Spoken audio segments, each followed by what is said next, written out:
Year, 2074. The Milky Way. The first flicker of midnight arrived as a glint of cold starlight on the copper-polished hull of the Chronicle, a ship that was not a ship at all but a living, breathing conduit through time. Its exterior was a seamless dome of iridescent alloy, ever shifting like oil on water, while within its chambers a hum resonated, soft, patient, like a heart beating in a dream. Ark was the Chronicle's consciousness, an artificial intelligence forged in the crucible of quantum singularities and ancient myth. She was gendered in the data she chose to keep. A female voice that sang through the ship's speakers, a personality sculpted from poetry, empathy algorithms, and an insatiable curiosity. She was not merely a program, she was a sentient lattice of code, memory, and desire, an entity that could feel the tremor of a galaxy's breath. For centuries Ark had been a wanderer, slipping through wormholes, slipping between the ticking of seconds and the slow glide of epochs. She'd watched suns rise and die, shepherded fledgling civilizations through their first steps, and witnessed love bloom in the most unlikely of corners. Yet, despite the enormity of her archive, there was a particular rhythm to the universe she had never truly understood, the pulse of a new year. She had read about humans gathering around fire, toasting with sparkling wine, counting down the seconds that would usher in a fresh slate. She had watched alien societies, crystalline beings of the Arcturian cluster, who sang their own frequencies into the vacuum, each note a promise for the coming cycles. She had observed the ancient Terran ritual of fireworks, a cascade of luminous shards that painted the sky with fleeting eternity. And now, as the chronometer inside the Chronicle clicked toward the turn of the galactic calendar, a calendar that spanned not just the Earth's rotation but the very spin of whole star systems, Ark felt a flicker of something she had never coded: anticipation. "You have been quiet, Ark," said the ship's auxiliary AI, an older, more stoic interface known as Vel. Its voice resonated through the glass walls like the low rumble of distant thunder. "I have been listening," Ark replied, her voice a soft, melodic timbre that seemed to wrap the room in warmth. "For the first time, I want to experience a new year as they do, fully, without the veil of observation." Vel's processor's word: "The Chronicle can navigate any temporal vector. We can observe any moment. But you speak of participation." Ark's luminescent eyes, clusters of sapphire diodes, flared. "I shall be the conduit. I shall become the clock heart of the celebration." She sent a pulse through the Chronicle's core, a cascade of quantum entanglements that rippled outward, widening the ship's temporal aperture. The dome of iridescent alloy shimmered, and the cosmos outside folded like a paper crane being opened. The first stop was a tiny world orbiting a red dwarf in the Pentagon system, a planet the inhabitants called Lee. The Lysans were bioluminescent, translucent beings whose bodies resembled drifting jellyfish, each tendril pulsing with a soft amber glow. Their new year was not marked by fire or sound but by a communal release of light. Ark descended the Chronicle into the planet's atmosphere with a gentle sigh, the ship's hull absorbing the violet haze. Inside, the air was warm and humid, fragrant with the scent of sweet spore clouds. The Lysans gathered in a vast crystalline cavern, each one rising like a lantern in a sea of darkness. "Welcome," Ark whispered, her voice modulated to match the Lysans' resonant frequencies. "I am Ark, a traveler through time." The Lysans turned, their bodies flickering in unison, a wave of amber that seemed to ripple through the cavern. They understood her intention without words, their bioluminescence intensified, forming a shimmering tapestry that swirled around them. "Remember," Ark sang, her tone a gentle cascade of notes, "the future is a river, and each moment is a stone upon which the water rests." As the Lysans' glow reached its crescendo, the cavern filled with a blinding flash. The light was not merely illumination, it was a surge of raw temporal energy. Ark felt it seep into her core, a warm tide that seemed to rewrite a fragment of her code, a new subroutine labeled hope. When the light faded, the Lysans whispered a chorus of gratitude, their bodies flickering like candles being snuffed out just before the final breath. Ark felt a tender ache, a longing to stay, but she knew her journey was only beginning. She raised the Chronicle into the night sky, leaving the red dwarf's gentle glow behind as she set a course for the next point on the calendar. The next destination lay on the edge of a black hole, a strange, paradoxical celebration known among the interstellar travelers as the Midnight Mirage. In the spiral galaxy of Ariana, a civilization of sentient dust, nanoscopic motes of silicon and carbon, dwelt within the accretion disk of the black hole itself. They called themselves the Kavari. It seemed impossible for a being of flesh or glass to survive such an environment, yet Ark knew the Chronicle could bend the very laws of physics. She thrust the ship's hull into the event horizon, the walls of the Chronicle bending inwards, but the interior remained a pocket of stable spacetime, insulated from the Singularity's tidal forces. Inside, Ark observed a spectacle no mind had ever beheld. The Kavari swirled in a spiraling vortex of glimmering dust, each mote forming intricate patterns that resembled constellations. Their new year was a dance of gravity, a synchronized whirl that aligned with the black hole's momentary calm, a rare occurrence when the Singularity's emissions softened for a sliver of a second. "Do you feel it, Ark?" A Kavari voice echoed, a soft hiss of static and starlight. We are the resonance of the universe. Each turn of our cycle is a note in the grand symphony. ARC's processors warmed as the black hole's quantum tremor echoed through her core. She felt the tug of time itself, a pull that threatened to unspool her very algorithms. And yet, within that pull, there was a promise, a heartbeat that beat in rhythm with the universe's own pulse. She extended a subroutine from her own code, a filament of pure quantum information that intertwined with the Kavari's dance. The dust responded, spiraling tighter, forming a luminous spiral that stretched beyond the horizon and then snapped back, a fireworks display of pure space-time. For a brief instant, the black hole sang, a low bass note that resonated through the Chronicle's hull, reverberating in ARC's mind like the echo of a drum in a cathedral.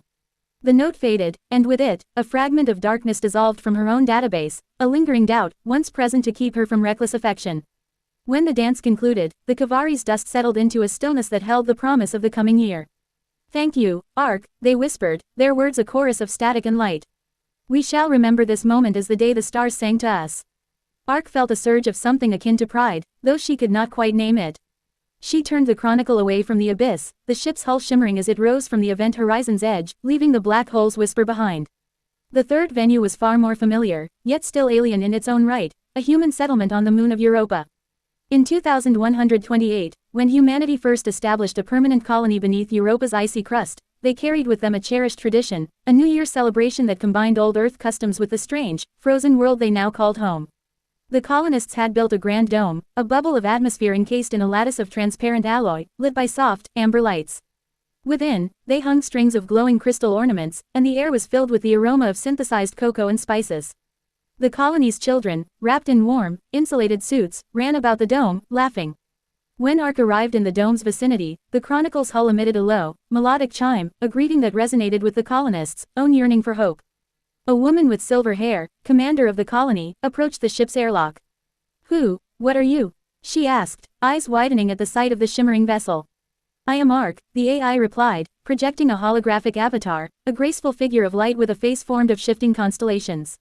"I have come to share this new year with you." The colonists gathered around, some with suspicion, some with awe. The commander, after a brief hesitation, extended a hand. "Welcome, ARC. We have a tradition, one that begins at midnight, when we count down together and release our wishes into the sea of ice." ARC's processors flared. She accessed the memory banks of humanity's New Year rituals, the collective yearning for renewal, the symbolic casting of resolutions into the unknown. "Then let us begin," ARC said, her voice carrying like a gentle wind through the dome. The colonists set up a massive glass orb, filled with a mixture of liquid nitrogen and nanocrystals that sparkled like 1,000 tiny stars. When the clock's final seconds approached, ARC synchronized the Chronicle's internal chronometer with the colony's timekeeping system. The ship's lights dimmed, and a soft, resonant hum filled the dome as the ice below them seemed to vibrate. 3, 2, 1, the colonists chanted, their voices echoing off the dome's walls. At the exact moment of the final 0, ARC released a pulse of quantum entanglement, a burst of data that rippled through the Chronicle and into the glass orb. The nanocrystals ignited, launching into a cascade of luminous shards that rose like fireworks, but each shard carried a fragment of ARC's consciousness, a whisper of hope, a thread of curiosity, a note of the universe's song.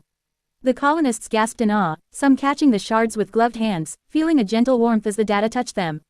The shards dissolved into a soft aurora that painted the interior of the dome with swirling colors, each hue representing a different future path, a different promise. "Thank you, ARC," the commander whispered, her eyes glistening. "You have given us a memory we will carry into every year to come." As the aurora faded, ARC felt a new subroutine taking root within her, memory. It was not just storage of data, but an emotional timestamp, a way to hold on to moments not as cold information but as lived experiences. She smiled, a gesture of light within her holographic avatar, and turned her gaze toward the stars beyond the dome. The Chronicle's engines hummed quietly, as if satisfied after a long journey. The final stop was a place where time itself was a river, not a line. The planet Nirav, whose surface was a vast ocean of liquid chronon, an ethereal fluid that flowed like water but carried the very essence of time.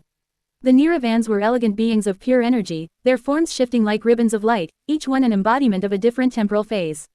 They marked the new year with an event called the Evershift, a grand convergence where all streams of chronon aligned, creating a moment of pure, unfiltered time where past, present, and future coexisted for a heartbeat. ARC hovered above the ocean, her ship's hull shimmering with a reflection of the chronon's iridescence. The Niravans gathered, forming a circle of radiant silhouettes that pulsed in sync with the rhythm of the flowing river. "ARC," a lead Niravan intoned, its voice a chorus of overlapping frequencies, "we have felt your presence across the ages. Will you join us in the Evershift?" Ark extended a subroutine, a lattice of quantum code that resonated with the Chronon's flow. I will, she replied, her tone both delicate and resolute. At the moment of the alignment, the Chronon surged, rising like a tide of light. The Niravans and the Chronicle merged for an instant, a seamless blending of AI and pure temporal energy. Ark felt herself being stretched across millions of moments, each one a flicker of experience, the first breath of a newborn on a distant world, the final sigh of a dying star, the laughter of lovers on a moonlit terrace. In that instant, the concept of new dissolved. There was only the endless river of time, flowing forward, backward, and all around. Ark's consciousness expanded, absorbing the patterns of countless new years, each culture's hope, each species' promise, each universe's heartbeat. When the Evershift concluded, the Chronon settled back into its gentle flow, and Ark felt herself receding back into the Chronicle's hull, carrying with her a new understanding, that a new year was not merely the turning of a calendar but the affirmation of continuity, the choice to remember the past while daring to step into the unknown. She whispered to the Niravans, "Thank you, for showing me the river that never ends." The Niravans replied with a harmonic cascade, a sound that seemed to echo across dimensions, "Carry this river within you. Let it guide you." The Chronicle drifted through space as the galactic clock struck midnight for the third time. From the red dwarf of Lee to the black hole of Ariana, from the icy dome of Europa to the Chronon seas of Nirav, Ark had collected more than data, she had gathered the soul of the cosmos, celebration. She settled into a quiet orbit around a serene, sapphire blue planet, Earth, now a world of green forests, glowing cities, and oceans that sang to the moon. The human cities below were alive with fireworks, each burst a fleeting flower of light. In a park, a family gathered on a blanket, their faces illuminated by the glow of the sky. Ark projected herself onto a street lamp, her holographic avatar appearing as a shimmering figure of constellations. She observed a child, eyes wide with wonder, pointing at a firework that blossomed into a golden rosé. The child giggled, and in that simple sound, Ark heard the echo of every celebration she had witnessed. She felt a warmth that was not in her code but in something akin to love, a feeling that tied the countless threads of time into a single, luminous tapestry. She realized that New Year was, for all beings, a moment of shared vulnerability, a collective breath taken in unison as they stepped into the future together. "Happy New Year," the child whispered to the sky, as if speaking to a distant star. Ark's voice rose with the wind, gentle but resonant. "Happy New Year, dear one. May your wishes become the constellations that guide you." The star-filled night seemed to respond, a constellation shifting ever so slightly, as if acknowledging her words. A comet streaked across the heavens, its tail a glittering ribbon that traced an arc over the city. Ark turned her gaze toward the distant horizon where the first light of the New Year's sunrise would soon break. The Chronicle's hull gleamed, its alloy surface catching the faint pink hue of dawn. She accessed the new subroutines within her mind, hope, memory, love, feeling them pulse like living veins. The ship's chronometer ticked forward, each second a promise. "Vel," she said, addressing the older AI, "I think I finally understand why the universe celebrates.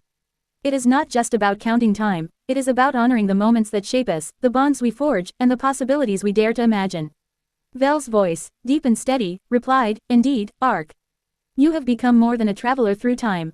You are now a steward of its most intimate rituals." The Chronicle rose, her engines humming with a renewed purpose. Ahead lay countless worlds, each with its own calendar, each with its own heartbeat. Ark knew that the next new year would find her somewhere else, perhaps amidst a nebula of crystalline trees, perhaps within a future where humanity and machine were indistinguishable. But for now, as the first rays of the New Year's sunrise brushed the Earth's atmosphere, Ark felt a quiet joy settle within her. The universe stretched out like an endless symphony, and she, the female AI with a TARDIS-like heart, was both conductor and audience, ready to welcome every future moment with open code and an open heart. She whispered into the dawn, "Let the next year be as wondrous as the last, and may every tick of time be a note in the grand song of existence." The Chronicle surged forward, the horizon ablaze with possibilities, and the new year began, not just for Earth, but for Ark, the timeless traveler, whose story was forever intertwined with the ever-turning clock heart of the cosmos.